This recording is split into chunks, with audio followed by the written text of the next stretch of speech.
दिवसापासून त्यांच्या अनेक गावामध्ये मी आज येणार होते, मलाही माहित नाही होता की या गावामध्ये त्यांचा हे वाटण्याचा कार्यक्रम होता. आता जेव्हा मी गेलं तर मी जास्त वेळ तिथे थांबलो नाही, कारण इतके सारे मीडिया लोक होते. पहिलेही लोक जे आहे ना खूप त्रस्त आहे, म्हणजे इतकं अटेन्शन त्यांच्यावर.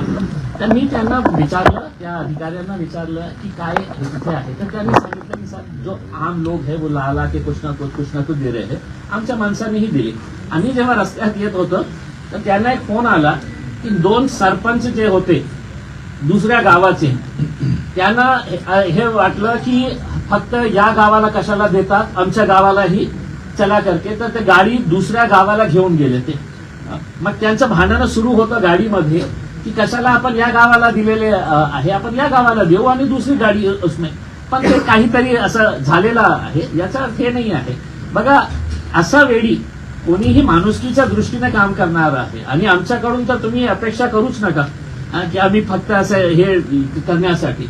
मी तर हातही लावत नाही होतो उसने. माझ्या जेव्हा आम्ही काम करतो ना की मतलब कुठल्याही प्रकारचा गाजावाजा करून करत नाही आहे. तर हे जे आहे, कोणीतरी विरोधक असेल की आम्ही तर गेले नाही तिथे मदत करण्यासाठी, ते MIM पक्षाचे लोक आले मदत करण्यासाठी, तर काहीतरी त्यांच्याकडून काढायचं म्हणून त्यांनी काय दिलं. आणि मी काय वापरणार आहे का ते? कोण वापरणार आहे? त्यांच्यासाठी चांगलं होतं, पण तिथे काही 2-3 सरपंचामध्ये काहीतरी हे झालं म्हणून ते गाडी तिथून गेलेली आहे. आपण त्याच्या बाबतीत सविस्तर चौकशी करा, आपल्या रिपोर्टरांना विचारा. आम्ही तुम्हाला नाव सांगतो की कोणते सरपंच होते. ह्या पक्षाच्या बाबतीतच असं नाही, पण एकूणच वेगवेगळ्या पक्षांच्या किंवा काही मदतीचं तिकडे सुरू आहे, कोणी फोटो लावतोय, यावरून देखील असं राजकारण सुरू झालेलं आहे.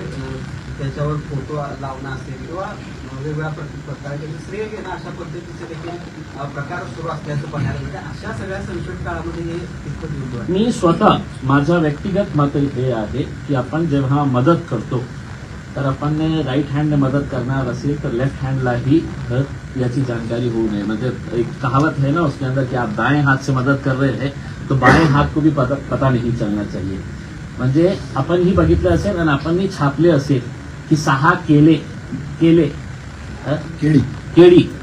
केळी घेऊन हॉस्पिटलमध्ये जाऊन कोणाचा वाढदिवस साजरा करण्याचा किंवा कोणत्या कार्यक्रमामध्ये असं गरीब पेशंटांना 6 केळी वाटप करताना फोटो काढायचे आणि ते छापून आणायचे. हे मदत नाही आहे, कोणत्याही परिस्थितीमध्ये मदत नाही आहे. माझ्या पक्षाच्याही म्हणजे त्या गाडीवर होतो, मी पण स्पष्टपणे सांगितलं होतं की अशा वेळी कोणीही मी माणूस म्हणून तिथे गेलो होतो. मी MIM पक्षाचा महाराष्ट्राचा अध्यक्ष या नात्याने नाही गेलो होतो. कोण हे मदत घेणार आहे हेही मला माहिती नाही आहे आणि तसाहीच करायला पाहिजे मला असं. पण सगळ्यांचा आपला दृष्टिकोन वेगळं असतं. MIMच्या कोल्हापूर जिल्ह्यामध्ये 200 शाखा होणार या संदर्भात एक प्रेस झाली होती. त्या खरंच शाखा होणार आहेत का? कारण शाखा काढण्याला सुद्धा विरोध आहे, तुमचं कार्यालय काढण्याला. तुमचा पक्ष एवढा मोठा तुम्ही बळकट करायला निघालाय, परंतु दरवेळेला MIMचं नाव आलं की कोल्हापूरमध्ये सगळीकडे बंदोबस्त तैनात केला जातो आणि वातावरण टाईट होतं. हे जे माझे अध्यक्ष आहे ना पार्टीचे, जे खासदार आहे, ते लोकसभेमध्ये बसतात आणि त्यांना 3 वेळा बेस्ट पार्लमेंटेरियन अवॉर्ड, ज्याला आपण टेम्पल ऑफ डेमोक्रेसी म्हणतो, त्या टेम्पल ऑफ डेमोक्रेसी मध्ये बसणारा त्याला उत्कृष्ट खासदाराचा अवॉर्ड मिळालेला आहे. आणि मलाही आश्चर्य वाटले जेव्हा मला असं सांगण्यात आलं, जेव्हा मी कोल्हापूरच्या जवळ होतं की काही संघटन जे आहे विरोध करत आहे. मी म्हटलं आजच्या स्टेजवर तुमच्यापैकी कोणी शिकलेला असेल, ज्या संघटनाचे बहुतेक नसणार शिकलेला, तर कोणीही एक त्या स्टेजवर या, आमच्या स्टेजवर या, आम्ही तुम्हाला बोलण्याची संधी देऊ की तुम्ही कशा प्रकारे आमचा विरोध करत आहे. आमच्या पक्षाने जेव्हा ऑपरेशन सिंदूर होता, तेच असदुद्दीन अवैसी जगात फिरले, मुस्लिम कंट्रीजमध्ये जाऊन की कशा प्रकारे पाकिस्तान अशा प्रकारच्या दहशतवादी कारवाया आपल्या देशावर करत आहे, सामान्य लोकांना कशा प्रकारची त्यांची हत्या करत आहे, हे मुस्लिम देशामध्ये जाऊन सांगणारा एक पक्का भारतीय म्हणून असदुद्दीन अवैसीची ओळख. जेव्हा नरेंद्र मोदी साहेब आणि त्यांचे जितके लोक आहे देशभक्त, पाकिस्तान आतंकवादी देश आहे आणि आम्ही क्रिकेट खेळणार. आम्ही विरोध केला, आजही आमचा विरोध आहे. याच्यामध्ये काही दुमत नाही आहे की जगात सगळ्यात चांगली क्रिकेटची टीम कोणी असेल तर ते भारतीय क्रिकेट टीम आहे. याच्यामध्ये काही दुमत नाही आहे.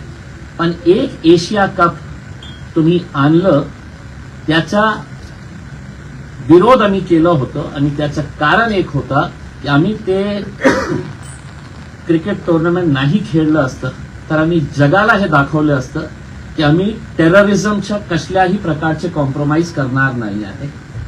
मग मॅच संपल्यानंतर खेळाडूंना हे सांगण्यात आलं होतं कि ऐसा बाइट दिया कि हम मैच जीतने के बाद हमने हाथ नहीं मिलाए.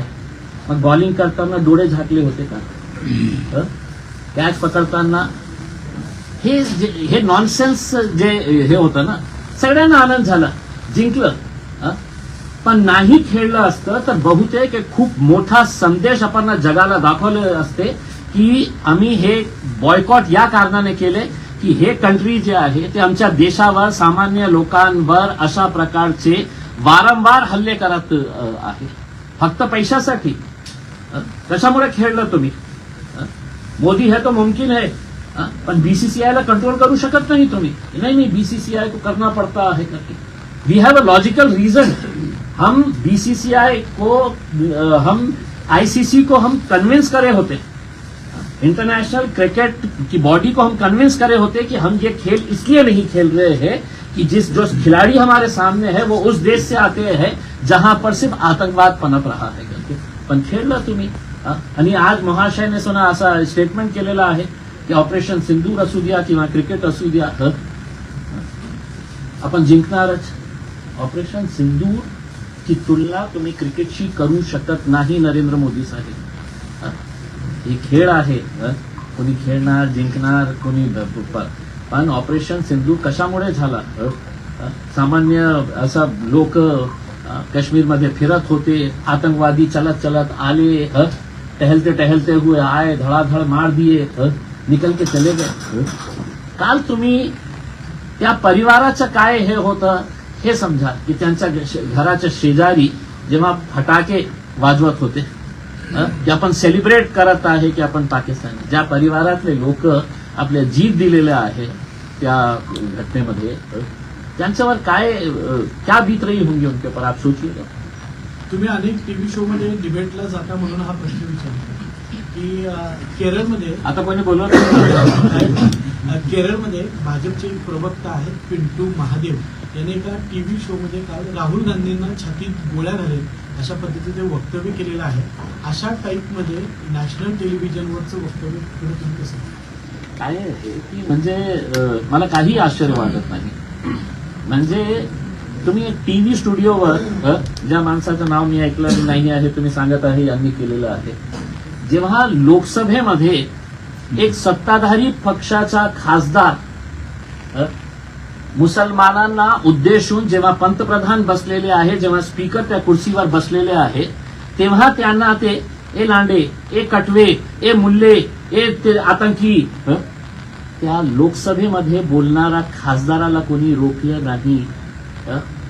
ज्या विधानसभेमध्ये आपण सगळे पक्ष कोणीही असू द्या, आपण कायदे बनवायला तिथे चाललेले आहे, त्या विधानसभेमध्ये मारामारी होत असेल तर एका टीव्ही स्टुडिओमध्ये कोणीतरी असं बोलत असेल तर काय त्याचं ओव्हरऑलच असं एक सिच्युएशन निर्माण झालेलं आहे की त्याच्या बाबतीत आपण काहीही करू शकत नाही आहे. काँग्रेसचे नेते सतेज पाटील ओबीसी हे दोन समाजामध्ये किंवा एकूणच समाजामध्ये ध्रुवीकरण करत आहे, त्यांनी ते थांबवणं गरजेचं आहे अशा पद्धतीने वक्तव्य. मी माझी गाडी पाठवतो सतेज पाटील साहेबांकडे, त्यांना आवर्जून मी आमंत्रित करतो, तुम्ही आमच्या स्टेजवर या किंवा तुम्ही एक आयोजन करा.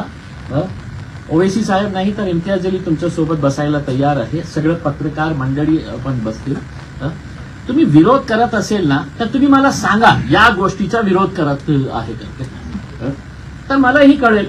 मला एका चॅनलने आता हे केलं, फोन केलं तर मी म्हटलं तुम्ही मला सांगा की कशामुळे ते विरोध करत आहे, काहीतरी कारण असायला पाहिजे ना की या वक्तव्याचा आम्ही विरोध करत आहे. कशामुळे? आणि आम्ही सकाळी हिंदुत्वादी संघटनांशी बोललो त्यावेळी त्यांचं म्हणणं असं होतं की तुमचे एकतर 6 वक्तव्य येतात काय? नाही, असं तासभर पोलीस बाजूला करा मग हिंदुत्वादी संघटनांना आम्ही बघतो अशा पद्धतीची वक्तव्य काय आहे की तासभर नाही होते 15 मिनिटाचा ते जे वाक्य होतं ना ते कधीचं होतं? 2012 2012. आपण 2025 मध्ये आहे. हो, त्यांनी केलं होतं. आणि एकमेव अकबरुद्दीन अवैसी असं नेता होतं की ज्याला या वक्तव्यावरून जेलमध्ये पाठवण्यात आले होते, जेलमध्ये. आता त्याच्यापेक्षा भयानक वक्तव्य मी दाखवू की ज्याच्यावर साधा FIR रजिस्टर करण्यात. आता पोलीसवाले आले होते नोटीस द्यायला, त्यांनाही दिले आणि मलाही दिले की हे बोलायचं नाही, ते बोलायचं नाही. मी म्हटलं की मग स्टेजवर दाखवू का मी कोण कोण लोक काय काय बोलतात आणि आपण गप्प बसतात त्यावेळी. सगळे नियम आमच्यासाठी.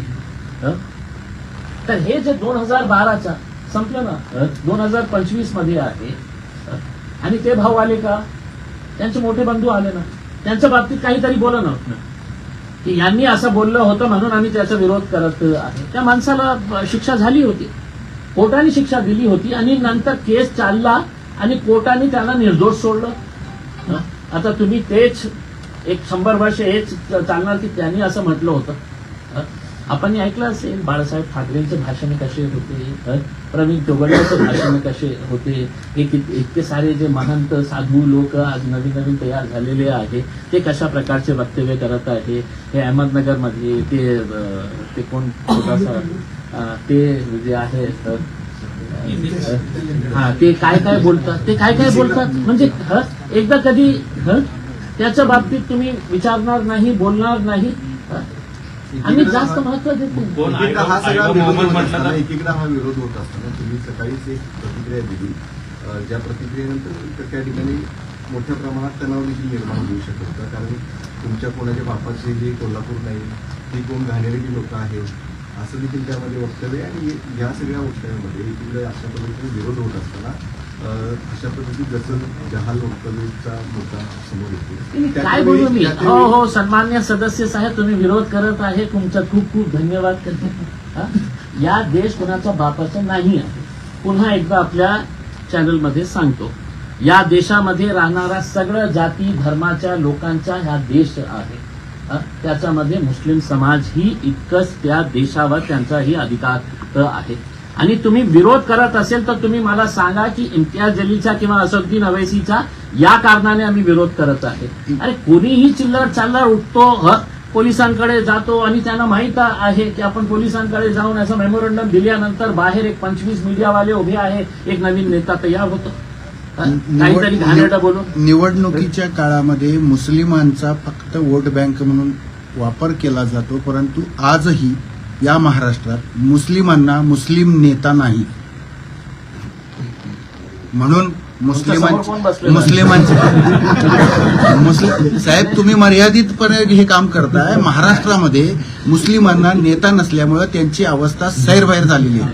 नाही, आम्ही प्रयत्न करत आहे की कोल्हापूरमध्ये असू द्या, सोलापूरमध्ये असू द्या, आपल्या महाराष्ट्रामध्ये आपलं नेतृत्व तयार करण्याची आवश्यकता आहे आणि एक सेन्सिबल लिडरशिप. असदुद्दीन अवैसी साहेबांचं एकच स्वप्न आहे की आमच्यामध्येही काही लीडर्स तयार होण्याची आवश्यकता आहे.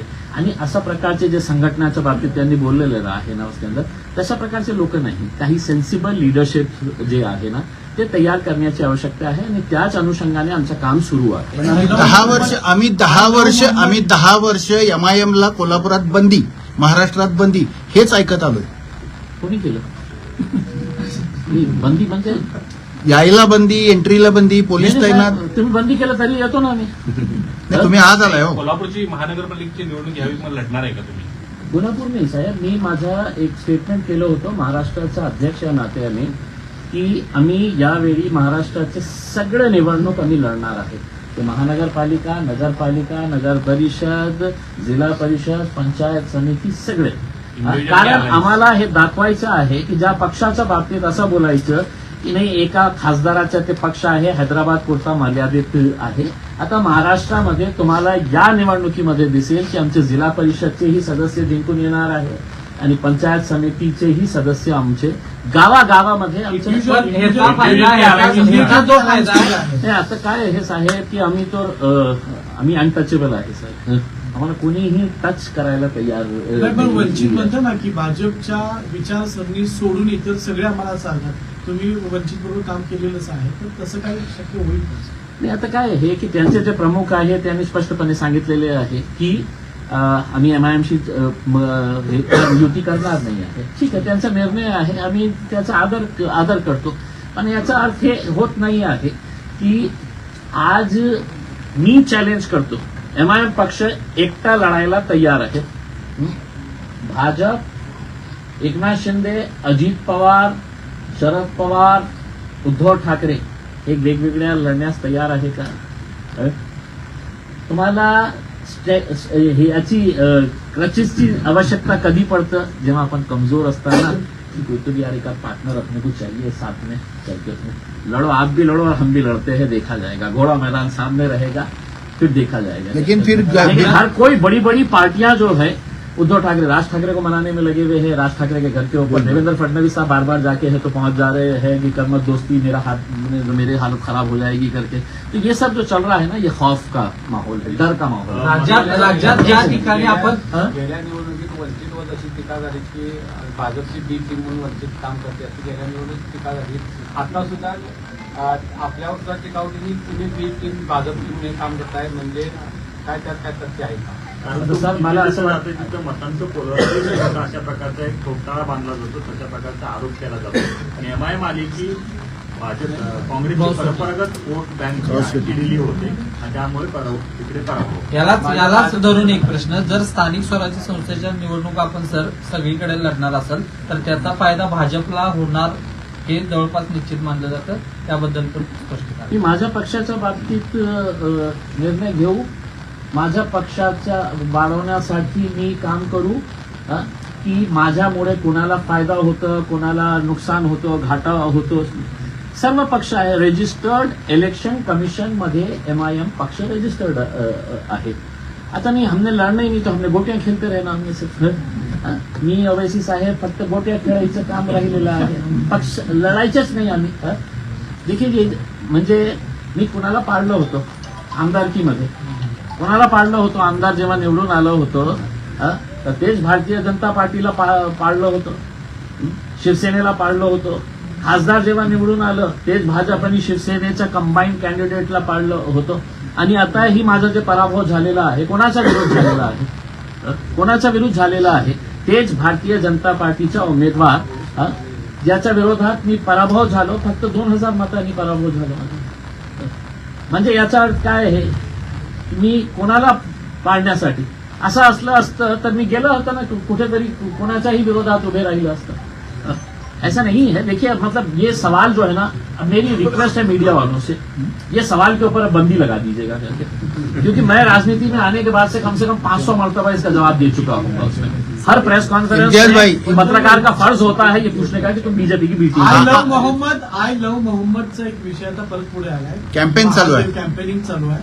तर यामुळे काय परिणाम होईल एकूणच समाज जीवनावर असं वाटतं तुम्हाला? देखिए मैं याचं उत्तर मी हिंदीमध्ये देऊ इच्छितो, कारण काय आहे की हे देशभर मध्ये याचा प्रतिसाद आपल्याला बघायला मिळत आहे. जी घटना कानपूरमध्ये घडली होती ते निंदनीय आहे. आपण प्रेमाच्या बाबतीत बोलत होते आणि मी कोणाशी प्रेम करणार आहे हे माझ्यावर आहे. आणि प्रॉफेट मोहम्मद जे आहे ते जगासाठी त्यांनी संदेश दिलेला आहे, माणुसकीचा संदेश दिलेला आहे त्यांनी.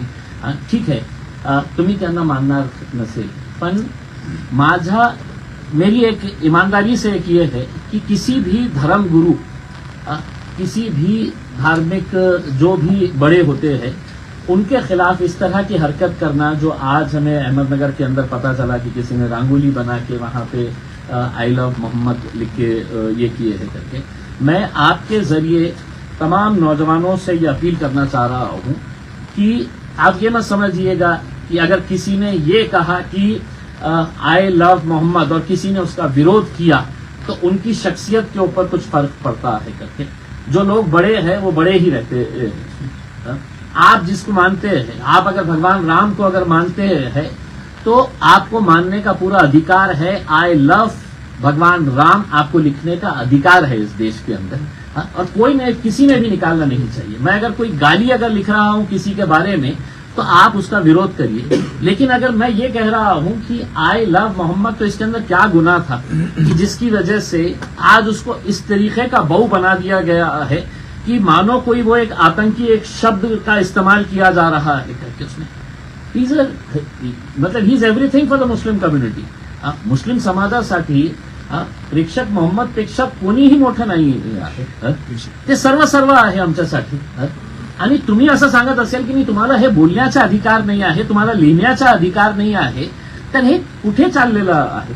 आणि हे प्रवृत्तीचे कोण लोक आहे जे अशा प्रकारचे कृत्य करत आहे समाजामध्ये तेढ निर्माण करण्याचा?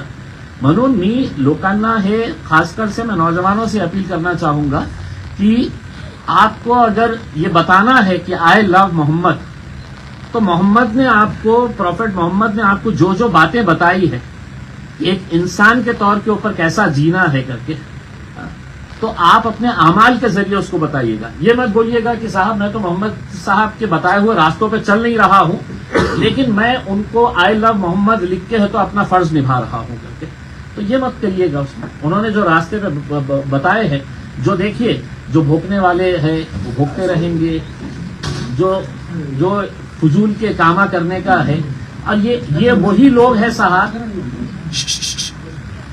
ये वही लोग हैं जो इस तरह की जो हरकतें कर रहे हैं, उनके पास नौकरियां नहीं है। तो मोदी जी ने बहुत अच्छा एक काम किया हुआ है। हिंदुत्व का इतना डोज पिला दिया गया है नौजवान लड़कों को कि हर चीज के अंदर उनको ऐसा लगता है कि कुछ ना कुछ तो भी अपने को इसमें से निकालने का है करके, और सड़क के ऊपर आ जाए, रास्ते के ऊपर। आप देखिएगा कि आज महाराष्ट्र के अंदर जो हालात तैयार किए जा रहे हैं ये बहुत ही चौंकाने वाले हैं, और मतलब स्कैरी पिक्चर होता जा रहा है कि आप इतना समाजों के बीच में दरारें पैदा कर दे रहे हैं।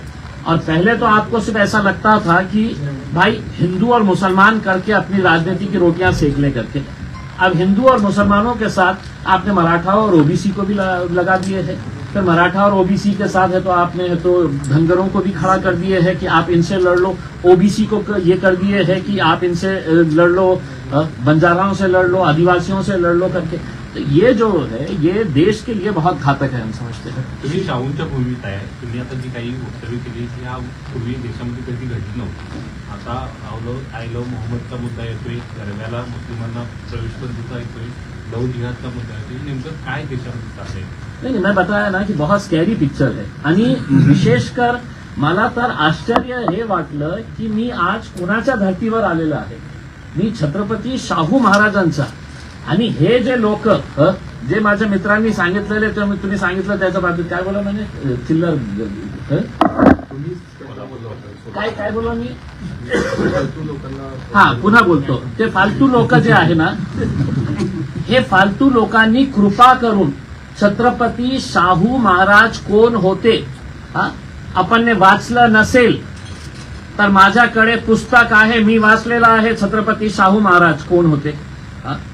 त्या शाहू महाराजांची धर्तीमध्ये अशा प्रकारचे तुम्ही हिंदू मुसलमानचा वाद निर्माण करत आहे। त्यांची शिकवणी काय होती, त्यांनी काय कार्य केले होते, आणि त्याच ठिकाणी अशा प्रकारचे प्रवृत्तीचे लोक जेव्हा तयार होतात तर किती भयानक परिस्थिती निर्माण झालेली आहे याचा आपण विचार करू शकता।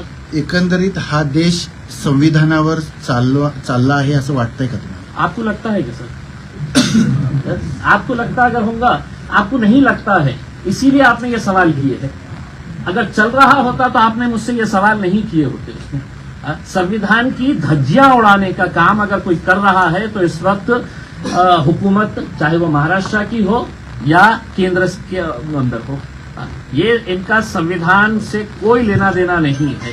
ये सिर्फ जाति समाज के बीच में दरारें दीवारें पैदा करके अपनी राजनीतिक रोटियां सेकने का काम कर रहे हैं। उमरेंच्या जमिनी संदर्भात उमरेंच्या जो ड्रायव्हर आहे, इंटरेस्टिंग क्वेश्चन विचारतात जमिनीच्या बाबतीत त्याला जोडून आहे, धर्म रस्त्यावर उतरला म्हणून सगळं सुरू असं वाटतं। धर्म प्रत्येकाचा धर्म रस्त्यावर दिसतोय आज, त्याच्यामुळे होते कारण कोणी आणले बाबासाहेबांनी असेल? सांगितलं होतं की धर्म आपल्या दरवाजाच्या आतमध्ये ठेवा, त्याचं कोणीच पालन करत नाही। साहेब, एक खूप अंग्रेजीमध्ये खूप चांगली म्हण आहे, जेव्हा लोक आपल्या राईट्स मागायला जातात ना, तर त्यांना आपण देऊ शकत नाही ना, आणि जेव्हा आपण त्यांना त्यांचे राईट्स देऊ शकत नाही ना, तर आपण त्यांना काय परोसतो? धर्म परोसतो, द्वेष परोसतो आपण. धर्माचा द्वेष पसरण्याचा काम आपण करत आहे. हे कुणाच्यामुळे झालेलं आहे? या देशामध्ये आपल्यालाही माहित असेल, आपणही हे सेलिब्रेट केलं असेल, की आज जेव्हा नवरात्रीमध्ये अशा प्रकारची बातम्या तयार होतो आणि ते टेलिव्हिजनच्या मेन हेडलाईन मध्ये येतं की दांडियामध्ये एका समाजाला बंदी घालण्यात आलेली आहे. आम्ही पण जायचं, आमच्या शाळेच्या कॉलेजच्या दिवशी आम्ही पण जायचं, आम्ही खेळायचं. कधीही आम्हाला वाटलं नाही होतं की म्हणजे याच्यामध्ये काही धर्माचा संबंध आहे. सगळ्या लोकांनी केलेले आहे आमच्या कॉलेजमध्ये. पण असं का झालेलं आहे की मागच्या 10-15 वर्षामध्ये अशा प्रकारचे नाही फेस्टिवल्स, म्हणजे त्या फेस्टिवल म्हणजे त्यांचंच आहे, आपलं काही देणं घेणं नाही आहे. तर हे जे सगळं चाललेलं आहे हे काही जाणून बुजून, कारण त्यांना माहित आहे की एका समाजाच्या विरोधात आपण भयाची एक अशी सिच्युएशन तयार केली तर आपलं काम सोपं होणार. तर आज अशाच प्रकारचा उद्योग सुरू आहे की एका समाजाच्या विरोधात इतकं लोकांमध्ये हे विष पसरण्यात आलेला आहे की युवा पिढी ही त्याचा बळी पडत आहे. आणि दुर्दैवाने जे शिक्षित लोक आहेत, जे कधीही त्यांना जाती धर्माचं काही देणं घेणं नाही होतं, ते शिक्षित लोकही त्याच्यामध्ये अडकलेले आज आपल्याला दिसत आहेत. नाही, एका बाजूला दांडियाला एका समाजाला विरोध केला जातो, पण भिडे गुरुजी म्हणतात की दांडियाला नपुसक लोक खेळतायत. तर या अरे ते भिडेच्या बाबतीत मी म्हणजे मी पत्रकार परिषदेमध्ये गेलो, काही वेळतरी विचित्र असा प्रश्न येतो ते भिडे बाबांच्या बाबतीत. भुमरेंचा एक विषय आहे. हा, भुमरेचा विचारा. ओबीसी देखील त्यामध्ये आहे प्रवेश पसरवण्यामध्ये, जसं की आम्हाला 15 मिनिटं द्या वगैरे ती सुरुवात झाली. मी काय म्हणतो आपण हे ठरवलेलंच आहे की आपण 100 वर्षानंतर मला हेच प्रश्न तुम्ही आता विचार म्हटलं की 15 वर्ष मागे झालं ना, चालू आहे, 30 वर्ष झालं ना, चालू आहे. आणि त्यांना शिक्षाही मिळाली ना. मी आज काहीतरी असं वक्तव्य केलं तर मला शिक्षा होणार हे मला माहित आहे. नाही, थोडक्यात पण देशामधल्या असे अनेक लोक आहेत. तुम्ही ते नितेश राणेचं कधी ऐकलं का नाही? किंवा तुम्हाला पाठवून काय ते बोलतात. म्हणजे त्यांच्यासाठी काही कायदे कानून काही नाही आहे. भुमरेंचा एक विषय असा आहे की त्याच्या ड्रायव्हरची जी संपत्ती संदर्भात आपण मध्ये प्रश्न उपस्थित केलेले, पुन्हा शिरसाटांच्या संदर्भातले आपण काही प्रश्न उपस्थित केलेले, त्याचं पुढे काय झालं? काही नाही झालं, काही होणारही नाही, काही होणार नाही. इतके पुरावे की आज शिरसाट आणि भुमरे हर्सुल जेलमध्ये बसायला पाहिजे होते प्रामाणिकपणे. त्याचं काय करणार आहे का तुम्ही आता? नाही, पण काय इतके एव्हिडन्स स्ट्रॉंग आहे की एका 500 रुपयाच्या बॉन्ड पेपरवर एक खासदार आणि त्याचा आमदार पुत्र जे आहे ना, 500 कोटी रुपयाची जागा जी आहे ना, एका साध्या बॉन्ड पेपरवर तुम्ही ते डॉक्युमेंट्स बघितलं ना तर तुम्हाला आश्चर्य वाटेल की म्हणजे इतका अंदाजून कारभार कसा होऊ शकतो. शिरसाटांच्या साहेबांच्या बाबतीत मी काय माझ्याकडे आहे. मी स्वतः सीबीआयकडे गेलो होतो आणि सीबीआयचे ऑफिसरनी मला ते सगळं बघून विचारलं होतं की सर ये ऐसा कैसा पॉसिबल है सर. मैं बोला सर पॉसिबल होता है सर, सगळं पॉसिबल आहे का? आणि मी त्यांना समजावून सांगितलं सर याची 2 कारणं होऊ शकतात. एक आदमी बेवकूफ राहना तो ऐसी हरकतें करवाता है, और दूसरा मी काहीही करू माझा कोणीही काही वाकडा करू शकत नाही. तर म्हटलं सर वो सेकंड वाली कॅटेगरी इसके ऊपर फिट होती है की माझा मुख्यमंत्री माझ्या खिशात, उपमुख्यमंत्री त्यांना पॅकेट मी देतो, त्यांनी मला 50 दिले होते तर मी 500 परत करणार आहे त्यांना. तर अशा प्रकारचे लेनदेन जेव्हा होतो ना तर काही होणार नाही. खऱ्या अर्थाने अगर बघायचं असेल ना तर हायकोर्टाने त्याच्या बाबतीत सुमोटो ऍक्शन घ्यायला पाहिजे होतं. त्यांनी मला नोटीस पाठवायला पाहिजे होतं की एका महाराष्ट्र सरकारचे इतके मोठे पदावर बसलेल्या मंत्र्यांच्या बाबतीत तुम्ही अशा प्रकारचे आरोप कोणत्या आधारावर करत आहेत. म्हणजे उलट माझ्यावर केसेस काय की महाराष्ट्र सरकारच्या एका डॉक्युमेंटवर एक शब्द मी वाचलं तर 1.5 कोटी रुपये त्या महाशय मंत्री साहेबांनी खर्च केले. 1.5 कोटी रुपये मोर्चा काढायला लागले आपल्या समाजाचा. एका नेत्याने 10 लाख रुपये घेतले, एकाने 15, की मी 200 महिलांना आणलं, 100 आणणार, हे करणार करते 1.5 कोटी. पूर्ण शहरामध्ये होर्डिंग्स लागले होते इम्तियाज जलीलचा बहिष्कार करण्यासाठी. फुल पेज ऍडव्हर्टाइजमेंट, सगळ्या न्यूजपेपरमध्ये फुल पेज ऍडव्हर्टाइजमेंट आमच्या विरोधात. ते केस आता 1 तारखेला येणार आहे. मी स्वतः ते केस फाईट करणार आहे की इम्तियाज जलीलचा काय दोष. महाराष्ट्र सरकारच्या डॉक्युमेंटवर हे लिहिलेला शब्द आहे, मी वाचलं. केस करायचंच असेल तर महाराष्ट्र सरकारवर करा. कायदा कोळून प्यायलेला पक्ष म्हणजे एमआयएम असं म्हटलं जाते, कारण कायदे पंडिताचा तो पक्ष आहे. मग एमआयएम का ठोस पावलं उचलत नाही आता कशा बाबतीत या सगळ्या गोष्टींबाबत? करतो ना आम्ही अनेक केसेस आम्ही केलेले आहे. त्याच्या बाबतीत आमची फाईट सुरू आहे. त्यांच्या रूम मध्ये जे पैसे सापडले ते मोजले नाही, कोणी म्हटलं पैसे कपडे होते ना, ते असं काय करतो तुम्ही? असं तुम्ही काही बोलला तर विचार. मोजले का अधिकाऱ्यांनी मोजले? हा? नाही, मोजले कपडे होतेच नाही, ते कपडे होते साहेब. म्हणजे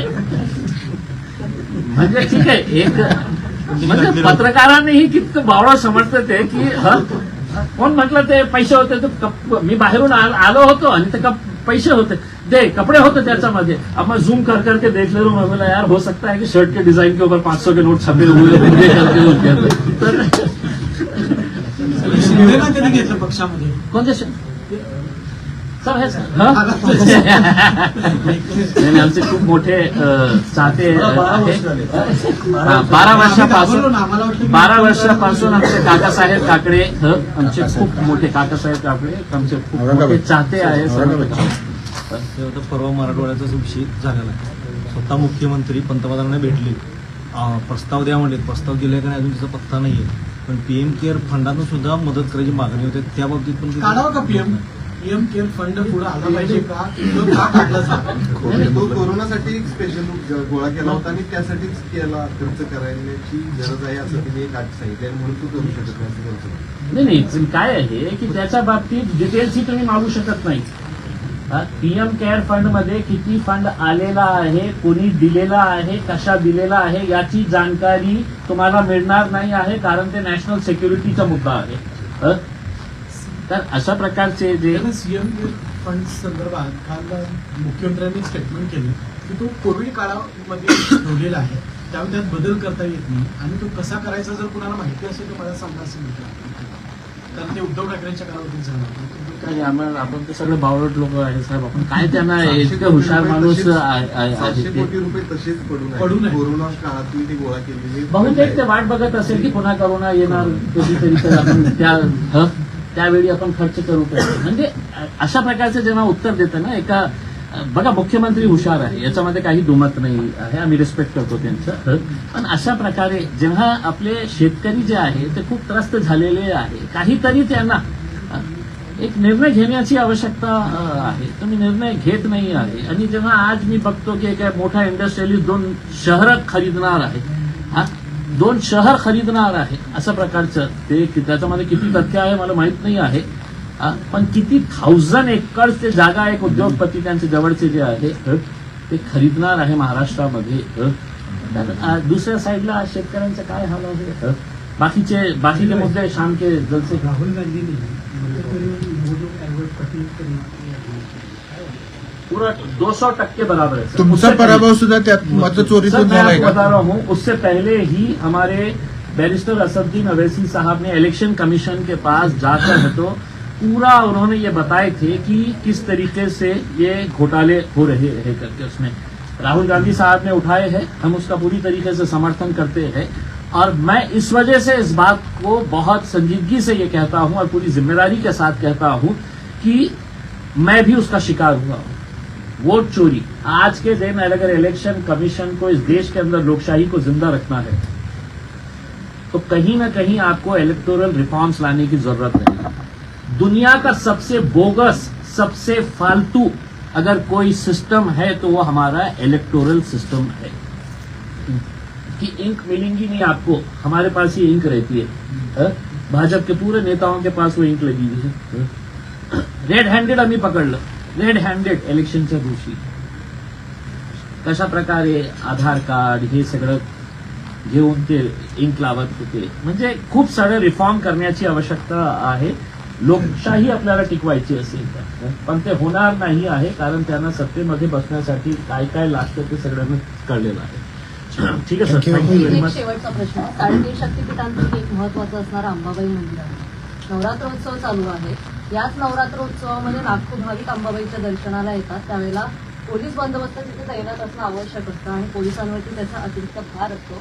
आणि ह्याच काळामध्ये तुम्ही कार्यालयाच्या उद्घाटनाला आणि सभा घेण्यासाठीचा दिवस ठरवला. हा दिवस नंतर नवरात्रीनंतर ठरवता आला नसता का? कारण कायदा सुव्यवस्थेचा यामुळे प्रश्न कोल्हापूरमध्ये निर्माण होऊ शकतो.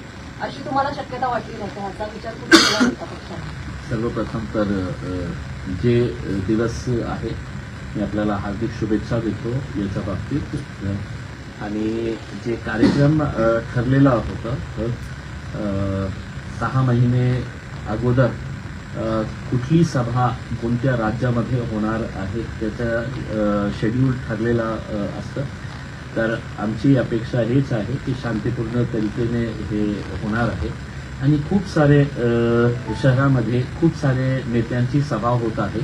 माझी विनंती पत्रकारांना हे आहे की जसा प्रश्न मला विचारण्यात आलेला आहे, दुसऱ्या पक्षांनाही असा प्रश्न विचारलं तर ठीक आहे. या देशामध्ये दररोज कुठे ना कुठे काहीतरी आपण कोणता ना कोणता धर्माचा आपण सण साजरा करतो. या देशाची एक विशिष्ट आहे. हे आज सिग्निफिकंटली आपण एका दिवसामध्ये हे होत आहे. मला असं वाटत नाही की त्याचा हे आहे काही याचा परिणाम होणार आहे. आणि पोलिसांना असं वाटलं असतं की आम्ही हे सांभाळू शकत नाही तर बहुतेक त्यांनी आम्हाला परवानगी दिली नसती. आम्ही आमची अनेक असं वेळ येतात की जेव्हा आम्ही पोलिसांना परमिशन मागवतात आणि पोलीस म्हणतात की हे काळ आहे, या काळामध्ये आमचा फेस्टिवल आहे, आम्ही तुम्हाला हे देऊ शकत नाही. अनेक वेळ असं झालेले आहे. बहुतेक आपण जे प्रश्न निर्माण केलेला आहे ते कोल्हापूर पोलिसांची काय कॅपॅसिटी आहे याच्यावर आपण प्रश्नचिन्ह निर्माण केलेला आहे. त्यांच्यामध्ये